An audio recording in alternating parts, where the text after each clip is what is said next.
folder sig ud.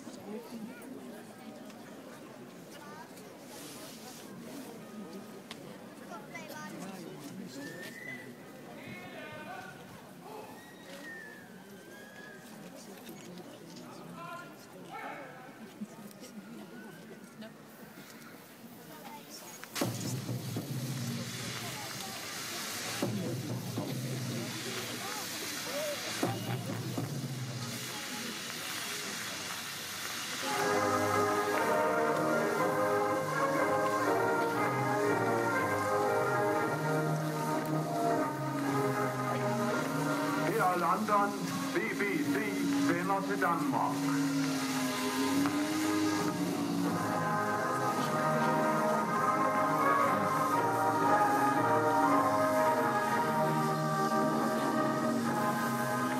Vi hører os i 19 meter børnet, for 2 bølgelængder i 31 meter børnet, i 41 meter børnet og for 1500 meter. Sammenbruddet i Nordtyskland er komplet. Englænderne rapporteres ved den danske grænse.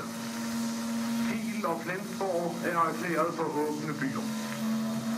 Fangetallet er så stort, at det er umuligt at tælle endnu. Danmarks Frihedsråd har opfordret til disciplin i de sidste timer inden befrielsen. Admiral Dönitz har samtaler i Danmark med de tyske myndigheder fra Norge og Danmark og har drøftet den fremtidige kurs i begge lande. Øst- og vestallierede styrker er nu sammensvejset over en strækning på 160 km, og næsten hele Tyskland er rendt over ende.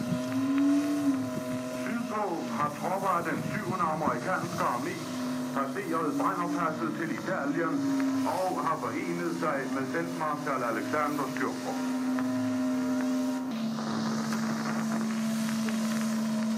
I dette øjeblik meddeles det, at Montgomery har oplyst, at de tyske tropper i Holland, Nordvesttyskland og i Danmark har overgivet sig. Her London, vi gentager.